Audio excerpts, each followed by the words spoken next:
Buenas tardes, Buenas tardes. Buenas tardes, doctor.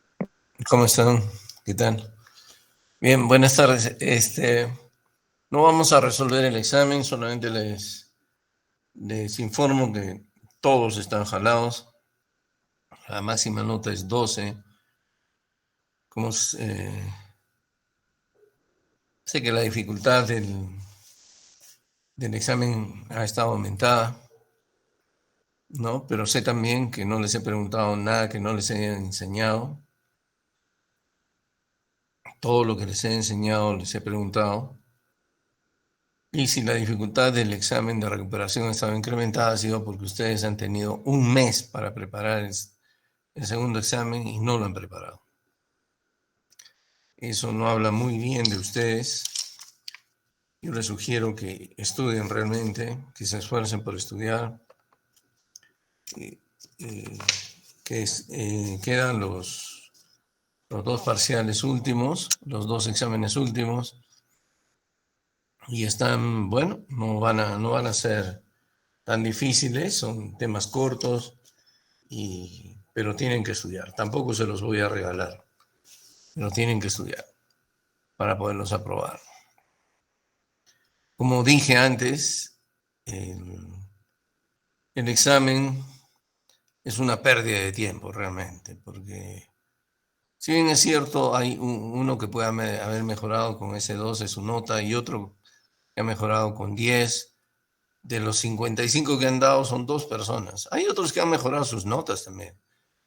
Pero les digo que han pasado de 4 a 5 o de 5 a 6, de 6 a 7, de 7 a 8. Eso no es significativo. Eso debe darles vergüenza, ¿no? O sea, y de todas maneras, de 55 que han dado, quienes han mejorado su nota han sido 10. Pero como digo, quienes han mejorado realmente, me parece que han sido 2. Los demás pues han pasado de 4 a 5, de 5 a 6. Parece un horario, ¿no? De 6 a 7, de 7 a 8, o sea, siguen igual de jalados. Hay gente también que da mucha pena, que no ha podido superar un 4 o no ha podido superar un 5 de la no. Se ha sacado incluso menos. 4, 3. Hay gente que no ha podido superar esas notas. Eso. Lo otro es que también hay gente, ¿cómo dicen los argentinos? Canchera, ¿no? Que estando aprobada, se presenta a la subsanación para ver, supongo, si mejora su promedio. Y solamente son una pérdida de tiempo y son una vergüenza para ellos mismos. La verdad, no quiero ofender a nadie, pero que en este examen de subsanación no llegan ni a 10 y han aprobado los otros exámenes. Entonces, no sean cancheros, eso demuestra su falta de conciencia, ¿no? Los argentinos dicen cancheros de esos que, estando perdiendo, quieren hacer sus jugaditas, su chocolate en la cancha, ¿no? Esos jugadores que quieren hacer sus jugaditas, su chocolate en la cancha, o igual estando ganando. Entonces, eso demuestra una falta de respeto hacia el que hace la canchereada y hacia el que está, está obrando como rival. Yo no soy vuestro rival, simplemente soy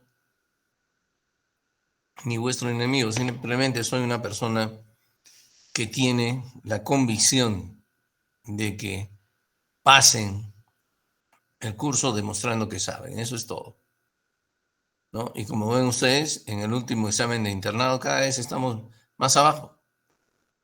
No estamos en el puesto 17, antes estábamos entre los 10 primeros, mínimo. La verdad es que vuestro rendimiento deja mucho que desear.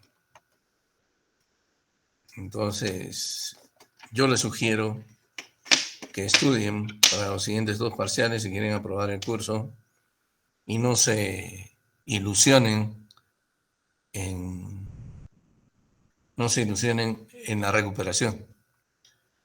Y 3, no sean los cancheros conmigo, pues. Eso es lo más importante. No sean cancheros conmigo. ¿No? No me hagan perder el tiempo. Teniendo 14 en un parcial, no llegan a 4 en la llegan al 4 en la supuesta recuperación, significa que se creen lo máximo, ¿no? Y una falta de respeto hacia ustedes mismos, la verdad. Pero me hacen perder el tiempo, me dan colero. ¿Alguna pregunta o alguna reflexión respecto de eso? Lo único que les ofrezco es que tengo que revisar nuevamente, porque no creo, la verdad. Hay notas de 0,1, 0,2, o sea, es increíble. Tengo que volver a revisar para poderlo corregir. ¿Alguna pregunta?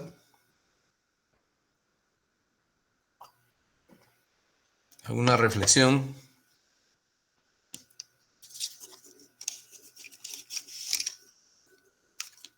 ¿Aló? ¿No hay nadie? Entonces me voy. Sí, también. Allá. Seguimos adelante entonces. Sí, pues, doctor, ¿usted podría saber los promedios comparados? ¿Qué? No te escucho muy bien. A ver, espérate, voy a subir un poquito el volumen. ¿Qué dices? ¿Qué día podríamos saber los promedios para poder estar? A ver si el lunes te estoy dando los promedios, o sea, la primera parcial completamente, ¿ya? Está bien, doctor, muchas gracias. Yo quisiera que el examen de recuperación se reemplace alguna nota, la verdad. Sobre todo por esos cancheros que están teniendo buena nota, vienen a dar examen creyéndose lo máximo. Pero lamentablemente eso no es legal. No es que no sea justo, a mí me parecería justo que si te arriesgas, asumas la responsabilidad. Es lo que no es legal, es lo que dice el reglamento. Que bueno, reemplaza la menor nota y si no hay menor nota que reemplazar, pues así, ahí se queda. Por otro lado, eso también quería informar, siempre hay alguien que hace un garabato o siempre hay alguien que pone esta sí, esta no. Ya les he dicho, eso no está bien. Y entonces esa persona ya sabe quién fue, tiene -3 puntos para su ficha de su calificación desde ya. Ya lo anoté. Para la siguiente parcial, ¿no? No esta parcial. Siempre. O sea, no sé qué les pasa, no entienden. ¿Será pues así? Muy bien. Hablemos de ateroesclerosis. La ateroesclerosis, ¿no? Es la principal causa de muerte en las enfermedades, en las sociedades desarrolladas. Y probablemente sea la principal causa de muerte y morbilidad, es decir, enfermedad y muerte a nivel mundial, ¿no? Hace años se calculaba que para el 2020 lo iba a hacer, y ya estamos en el 2025, prácticamente 2026, y es muy probable la principal causa de enfermedad y muerte a nivel mundial, no solamente en las sociedades desarrolladas. La aterosclerosis, a pesar de que está relacionada con enfermedades multisistémicas, como por ejemplo hipertensión arterial, diabetes mellitus, dislipidemia, afecta preferencialmente determinadas regiones vasculares, es decir, no afecta todas las regiones vasculares, afecta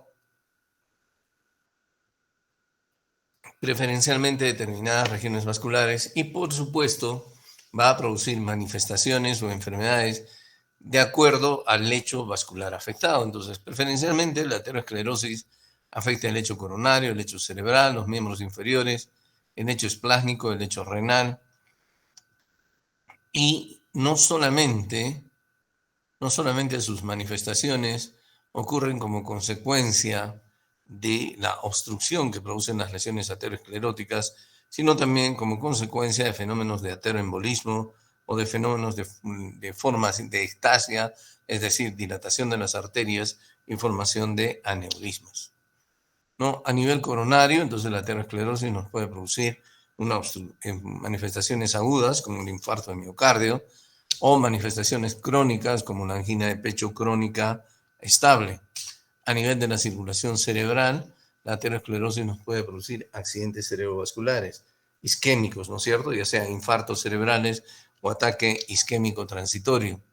A nivel del lecho esplásmico, la aterosclerosis no puede producir compromiso de las arterias mesentéricas, es decir, nos puede producir el famoso infarto mesentérico, y a nivel de las extremidades inferiores nos puede producir enfermedad arterial periférica, obstrucción de las arterias que irrigan los miembros inferiores y puede poner en riesgo la integridad de los miembros inferiores. El paciente puede perder uno o los dos miembros inferiores como consecuencia de enfermedad aterosclerótica. A nivel renal, ya lo estudiamos, nos puede producir fenómenos embólicos a nivel renal, pero también nos puede producir, ¿qué cosa? Enfermedad, hipertensión arterial renovascular por compromiso proximal de las arterias renales, como ya hemos estudiado y lo hemos mencionado antes. Ya hemos dicho que se puede producir fenómenos de ateroembolia, que no solamente las manifestaciones son producidas por fenómenos estenóticos o de reducción de la luz, sino también por fenómenos de ateroembolia y por favorecer la ectasia, es decir, dilatación o formación de aneurismas. Incluso dentro de los propios lechos vasculares que preferencialmente afectan la aterosclerosis, esta enfermedad tiene preferencia por determinados vasos sanguíneos. Por ejemplo, a nivel de la circulación coronaria, tiene especial predilección por afectar a la descendente anterior. Ya hemos dicho a nivel de las arterias renales, su localización proximal, y a nivel de las arterias que llevan la sangre hacia en la circulación cerebral, a nivel de la bifurcación carotídea. Si observamos, entonces estas arterias se encuentran en los sitios de ramificación. Y a nivel de los sitios de ramificación se produce un flujo turbulento, es decir, hay disturbio del flujo. El flujo turbulento es el que favorece el desarrollo de aterosclerosis y por otro lado el flujo laminar normal, el shear stress es el deslizamiento normal producido por el flujo laminar, favorece más bien la integridad de la pared vascular, ¿no? Acabo de mencionarles que no solamente se produce afección por obstrucción, sino por dilatación de las arterias y por favorecer la formación de aneurismas, especialmente a nivel aórtico, ¿no? La aterosclerosis, entonces, puede manifestarse tanto por aneurismas, tanto por obstrucción, pero puede existir durante décadas una aterosclerosis intimal, es decir, nosotros sabemos que las paredes de los vasos están constituidas por una íntima, una media y una adventicia. Entonces, por mucho tiempo, la aterosclerosis puede estar presente a nivel de la región íntima sin producir oclusión. De hecho, esto ha sido evidente en diferentes estudios en los cuales se tiene idea o se tiene evidencia, más que idea, se tiene evidencia de que la aterosclerosis incluso comienza a nivel de la infancia.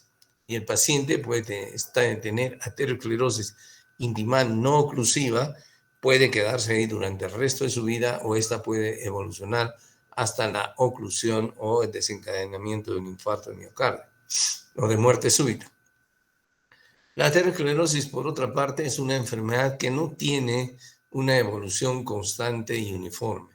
Evoluciona a través de décadas, de décadas. Por eso les digo que incluso puede haber evidencia de aterosclerosis en la niñez. Por lo tanto, tiene una evolución discontinua, una evolución de la enfermedad discontinua caracterizada por episodios de cierta tranquilidad, de cierta inactividad de la enfermedad y puntualizada, perdón. ¿Aló? Sí.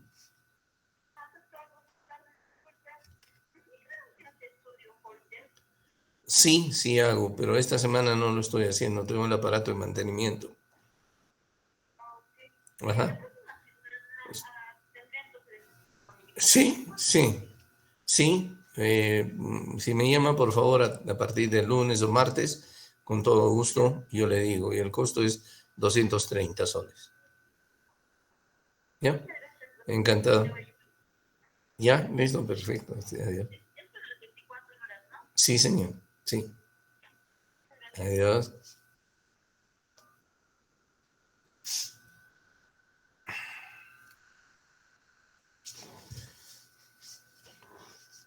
Como les decía, esta enfermedad evoluciona de forma discontinua por largas etapas, estando el paciente o la enfermedad inactiva por mucho tiempo, luego está puntualizada por etapas de rápida actividad y evolución muy, muy rápida. Desde el punto de vista fisiopatológico, normalmente debemos recordar que el endotelio no deja pasar sustancias que no debieran pasar a la región subendotelial, ¿no? Existen, sin embargo, condiciones que hacen que el endotelio disfuncione y que estas sustancias que no deben pasar a la región subendotelial pasen. Estas condiciones que lesionan el endotelio y hacen que disfuncione el endotelio, una de ellas es ya conocida, ya la hemos conocido, es la hipertensión arterial. Otro es el tabaquismo, otra condición es la diabetes y otra condición es el colesterol elevado. Es por eso que estas situaciones patológicas se conocen como factores de riesgo de enfermedad cardiovascular o enfermedad aterosclerótica cardiovascular. ¿Por qué? Porque lesionan el endotelio y al lesionar el endotelio permiten que las sustancias que no debieran pasar a la región subendotelial lo hagan y pasen. Pues bien, este paso a la región subendotelial de estas sustancias no es un paso pasivo, sino más bien es un paso activo. Es un paso activo que puede hacerse a través de vesículas, a través de receptores, etc.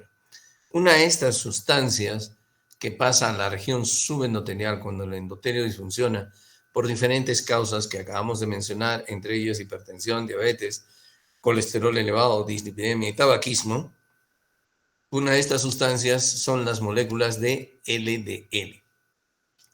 La LDL es una lipoproteína. ¿Y qué son las lipoproteínas? Son las proteínas encargadas de transportar el colesterol. El colesterol normalmente sería insoluble en la sangre, ya que nuestra sangre es 90% agua. Sería insoluble, ¿no? Y ustedes saben que la grasa no es soluble en agua. Entonces, para poder ser transportado en nuestra sangre, el colesterol se une o debe estar unido a sustancias que lo hagan solubles. Estas sustancias son las lipoproteínas. Existen diferentes tipos de proteínas. Sin embargo, dentro de ellas, la lipoproteína LDL o de baja densidad es la lipoproteína que transporta la mayor cantidad de colesterol en nuestra sangre. Existen diferentes tipos de lipoproteínas, pero de estas lipoproteínas, las que contienen una apolipoproteína, que es la ApoB100, son las que preferencialmente pasan a la región subendotelial cuando el endotelio está disfuncionando. Entonces, este paso acabamos de mencionar que no es activo, puede hacerse a través de vesículas, caveolas o puede hacerse a través de receptores, ¿no? Sin embargo, el endotelio disfunciona, pasan las lipoproteínas de LDL, preferencialmente aquellas que tienen la apolipoproteína B100, pasan a la región subendotelial. Este paso a la región subendotelial o a la íntima, este paso a la región intimal del vaso sanguíneo no es suficiente para desencadenar aterosclerosis. Ocurre que la LDL especialmente tiene avidez por unirse a componentes estructurales de la matriz de la región subendotelial, de la matriz intimal. Estos componentes estructurales son los proteoglucanos. Esta unión a los proteoglucanos de la matriz extracelular es crucial para hacer que las LDL permanezcan más tiempo en la región intimal, en la región subendotelial. Este hecho de permanecer las LDL, que en esta diapositiva están representadas por estos círculos de amarillos, este hecho que las LDL permanezcan más tiempo en la región subendotelial también es importante o es crucial. ¿Por qué? Porque resulta que estas LDL que se quedan más tiempo son sometidas a procesos de oxidación. Entonces es la LDL oxidada, la LDL que se queda más tiempo porque se une a proteoglucanos de la matriz extracelular de la región intimal. es la clave en el desencadenamiento del fenómeno de aterosclerosis, aunque el primer paso sea la disfunción endotelial.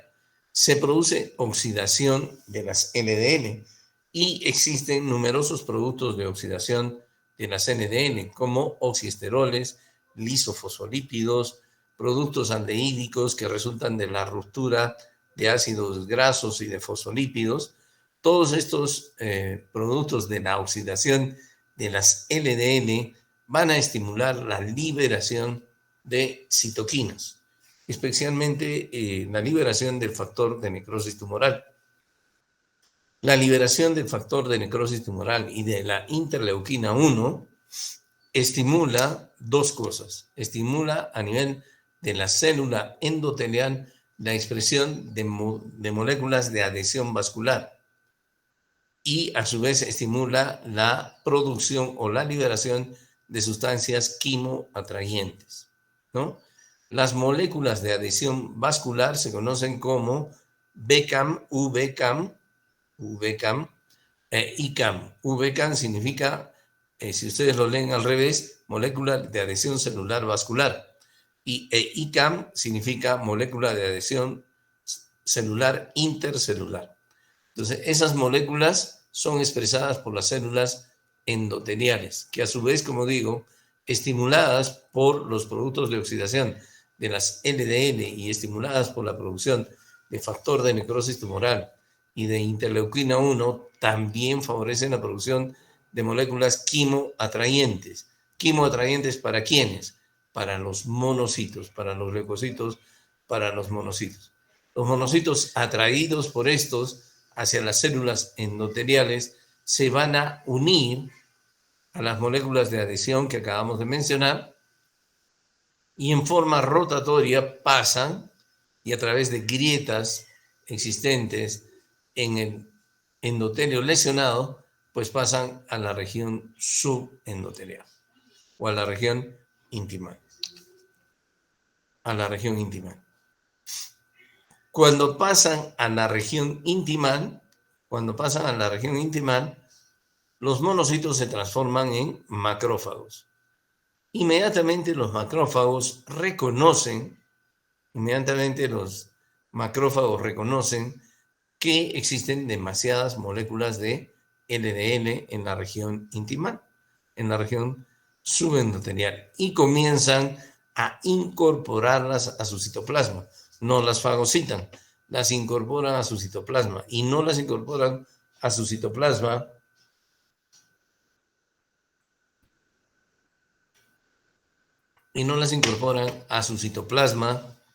a través de receptores específicos del LDL, sino a través de receptores inespecíficos, como dicen aquí, receptores scavenger. Scavenger en inglés significa basurero, ¿no? Un receptor inespecífico que capta todo. Incorporan las LDL a su citoplasma. La incorporación de las LDL a su citoplasma tiene dos fenómenos fundamentales. En primer lugar, el macrófago no está preparado para metabolizar el LDL. De manera que acumula el colesterol LDL en su citoplasma hasta que tiene esta apariencia de célula espumosa.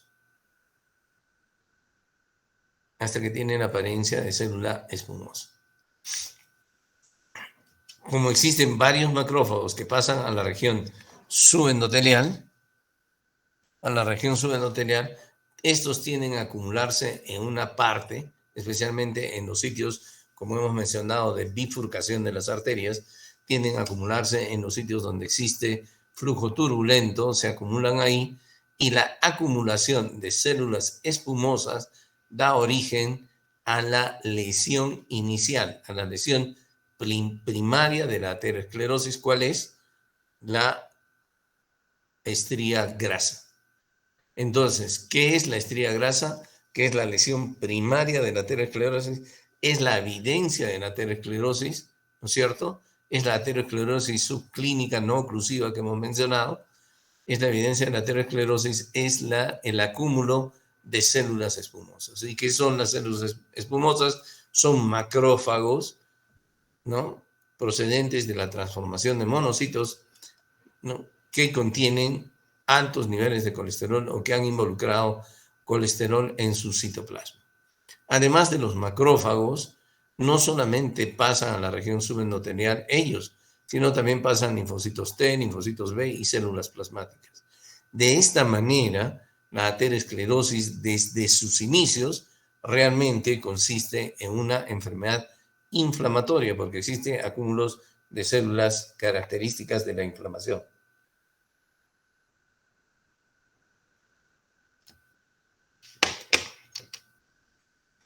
Entonces, resumiendo un poquito estos fenómenos, el endotelio lesionado permite el paso de las LDN. Las LDN se unen o son retenidas en la región subendotelial como consecuencia de su unión a los proteoglucanos, ¿cierto? A los proteoglucanos. Perfecto.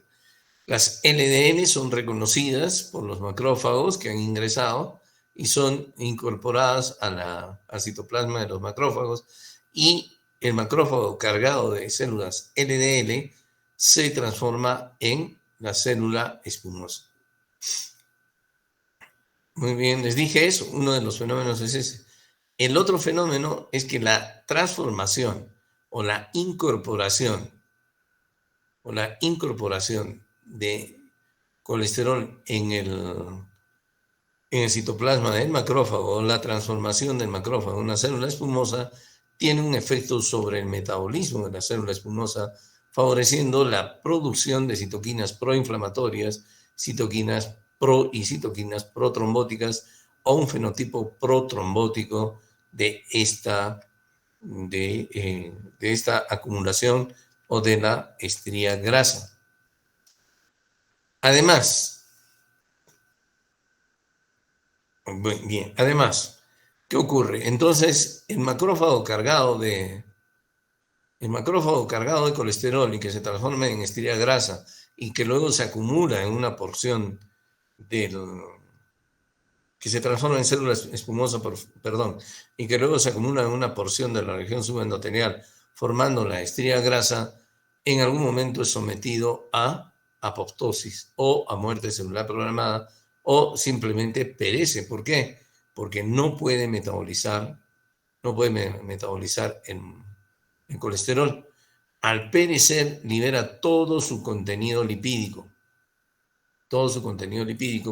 pero no solamente libera todo su contenido lipídico, sino libera estas moléculas proinflamatorias y estas moléculas con fenotipo protrombótico y moléculas y citoquinas que nos van a favorecer. Uno, se libera más factor de necrosis tumoral, favoreciendo aún más la generación de sustancias quimoatrayentes y moléculas de adhesión, pero también se genera factores de crecimiento, como el factor de crecimiento derivado de las plaquetas. Este factor de crecimiento derivado de las plaquetas, liberado por la célula espumosa, estimula a la célula, al músculo lisovascular. El músculo lisovascular sabemos nosotros que se encuentra a nivel de la capa media de todos los vasos. Entonces, estimula la migración del músculo lisovascular a la región subendotelial. ¿Quién? El factor de crecimiento derivado de las plaquetas. ¿Y de dónde viene? De las células espumosas que han producido este factor de crecimiento derivado de las plaquetas como consecuencia del acúmulo y del cambio de su fenotipo, del acúmulo de lípidos y del cambio de su fenotipo. Muy bien, entonces el músculo lisovascular migra a la región subendotelial y va a cubrir ese colesterol, ese núcleo lipídico liberado por las células espumosas que han fallecido. Comienza a cubrir y se pone alrededor de ese núcleo lipídico. Muy bien.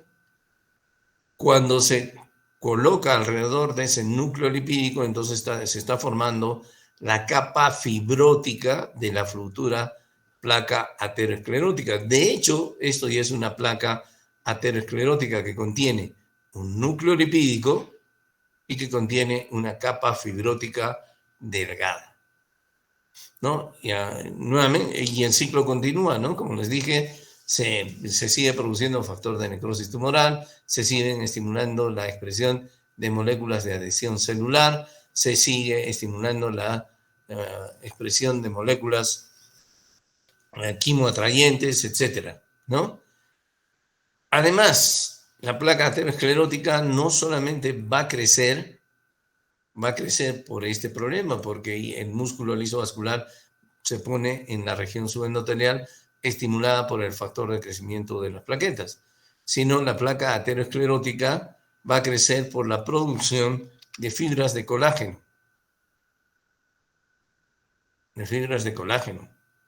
¿No? ¿Y quién produce las fibras de colágeno?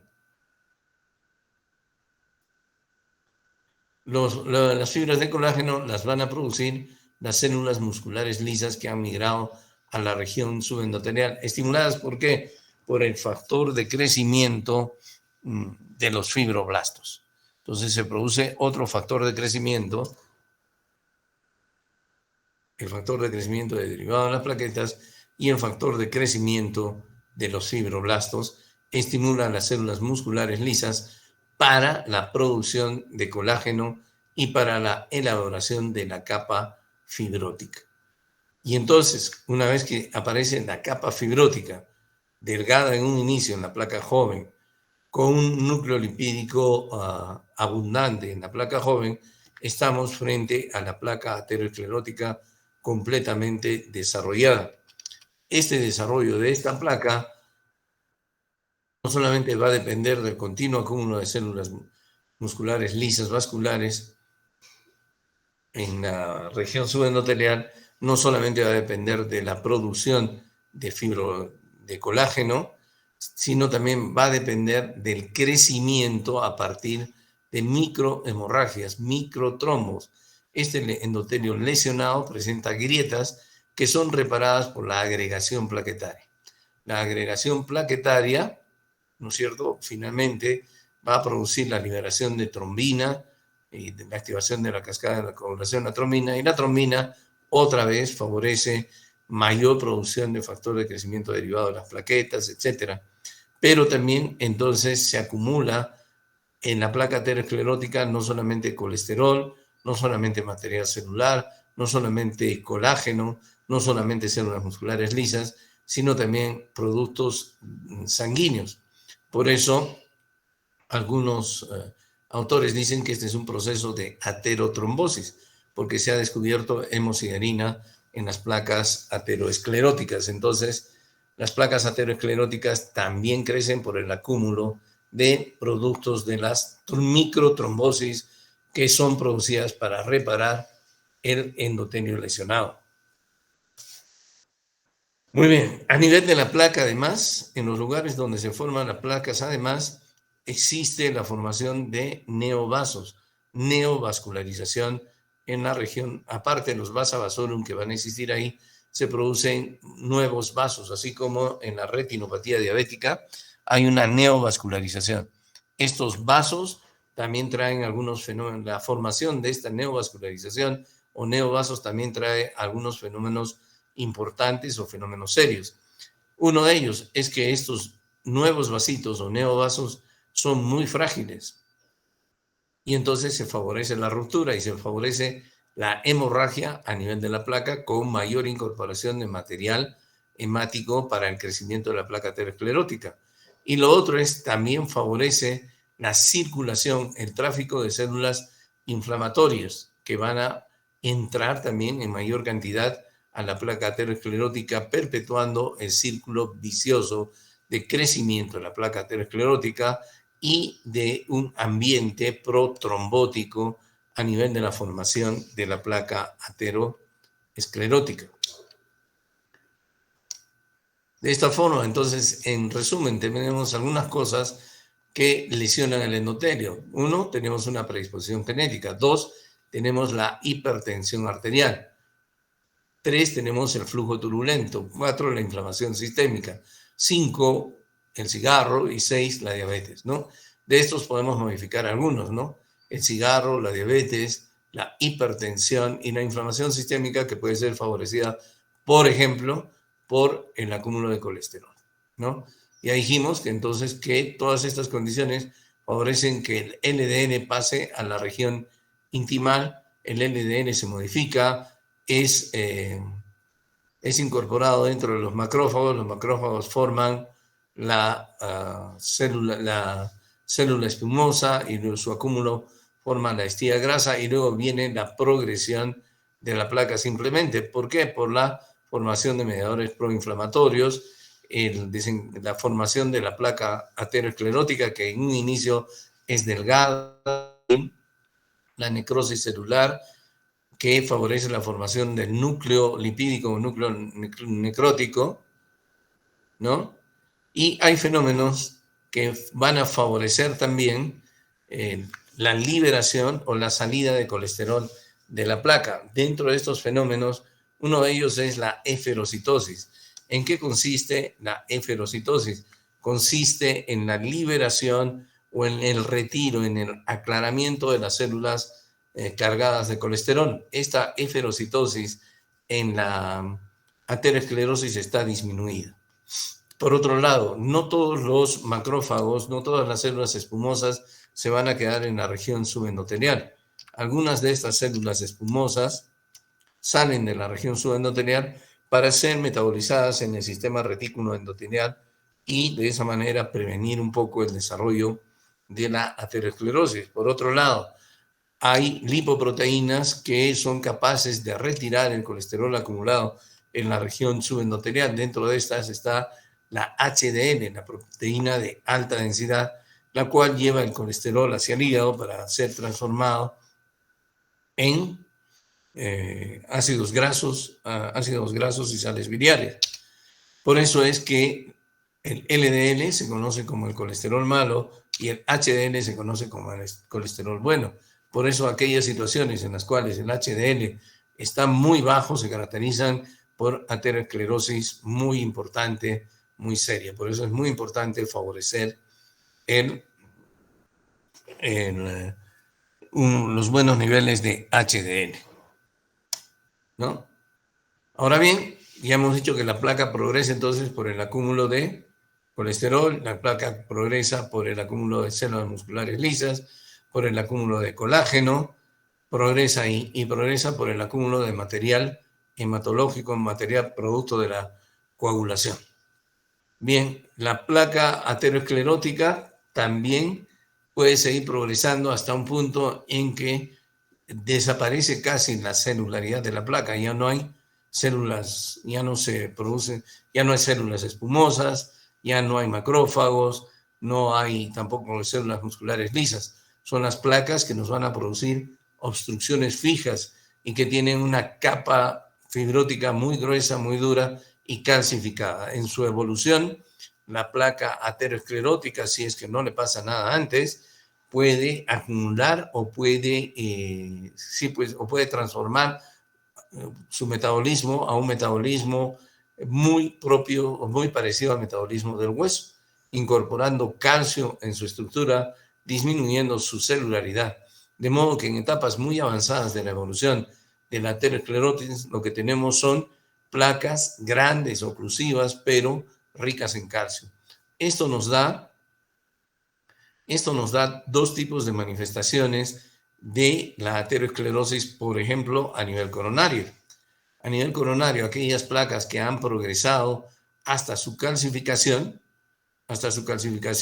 son placas grandes, duras, llenas de calcio, que nos producen fundamentalmente una capa fibrosa muy protectora, muy gruesa y que se clasifica y cuya manifestación clínica va a ser la angina estable. Son las placas conocidas como placas estables. ¿Cuáles son las placas estables? Son las placas de larga evolución, son las placas gruesas de larga evolución, viejas, así como vuestro profesor, que contienen poco núcleo lipídico, un núcleo lipídico escaso y una capa fibrótica muy gruesa. Por el otro lado, tenemos lamentablemente las placas más abundantes, que son placas caracterizadas por una capa fibrótica muy delgada, un núcleo lipídico una capa fibrótica muy delgada, un núcleo lipídico muy grande, muy importante, una eferocitosis relativamente normal, ¿no es cierto? Pero un fenómeno inflamatorio constante. Estas placas inestables básicamente se caracterizan ¿por qué? Porque tienen una capa fibrótica muy delgada, fácil de romperse, predispuestas a lo que se conoce el accidente de placa, cuya manifestación más común es la ruptura. Y, como ya hemos dicho, estas placas jóvenes favorecen un ambiente protrombótico, se forma un trombo y ahí nos desencadena un evento.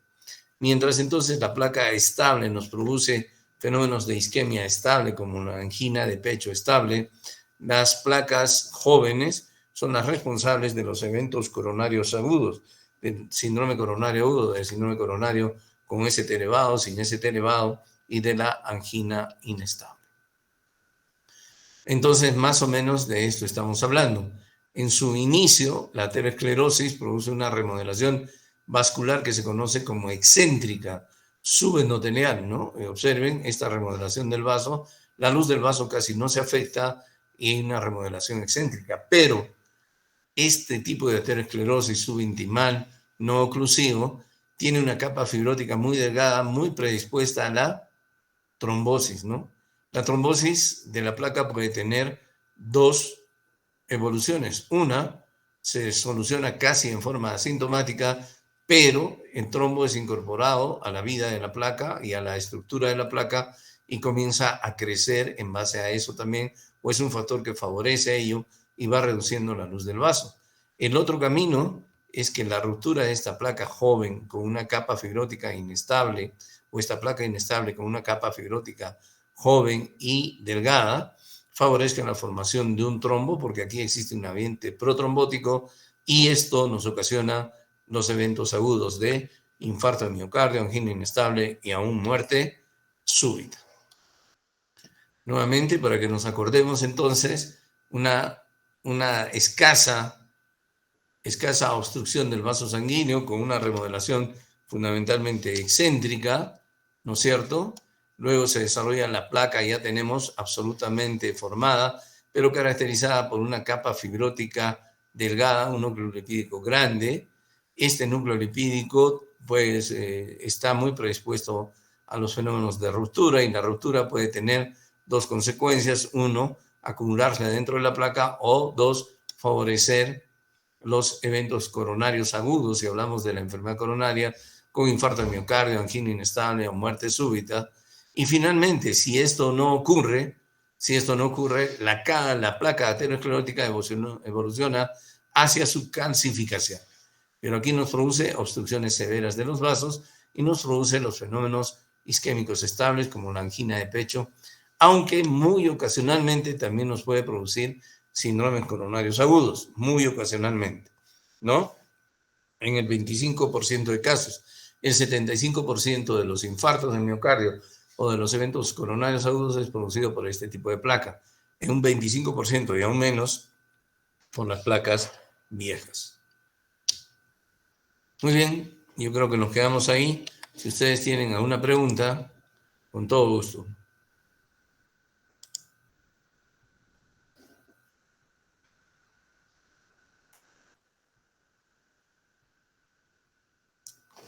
¿Alguna pregunta?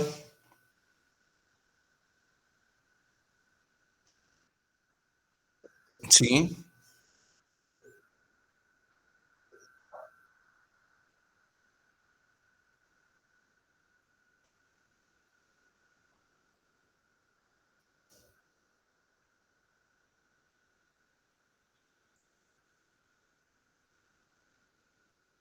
Si usted me dice cuál es más peligrosa, la más peligrosa es la placa joven, inestable, así como ustedes.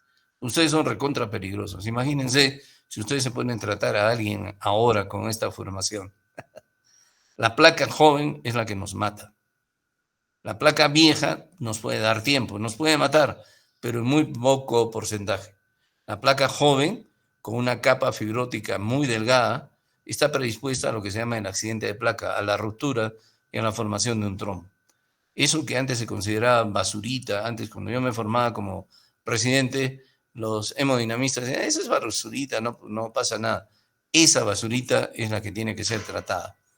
esa basurita es la muy predispuesta a romperse, a que se forme un trombo intravascular y el infarto de miocardio. De hecho, cuando hablemos de infarto, vamos a ver que uno de los fármacos que se pueden utilizar son los trombolíticos, ¿no? Porque al romperse la placa, libera todo su material protrombótico, altamente trombogénico. Cuando yo digo eso, protrombótico es a la formación de un coágulo. Favorece altamente la formación de un coágulo. Esas son las más peligrosas. ¿De qué? ¿Alguna otra pregunta? Doctor, buenas, doctor, Sí. ¿sabes? Las otras lipoproteínas, como las de muy baja densidad, juegan un papel importante o van a jugar un papel también importante en la formación de aterosclerosis o solamente las LDL nomás. Todas las lipoproteínas tienen un efecto aterosclerótico. Las VLDL, las IDL, los triglicéridos, todas tienen efecto aterosclerótico. Sin embargo, la estrella de estos malvados, el jefe, digamos, el monstruo de toda esta banda es el LDL. Pero todas las lipoproteínas, las VLDL, las IDL, los triglicéridos, tienen efecto aterosclerótico. Sin embargo, ¿por qué hablamos de LDL? Porque son las principales, la estrella en este proceso de aterosclerosis. Y porque los estudios han demostrado que bajando los LDL mejoramos la sobrevida de los pacientes. Pero todas tienen efecto aterosclerótico. ¿Ah? Ya, gracias, doctor. ¿De qué? ¿Alguna otra pregunta?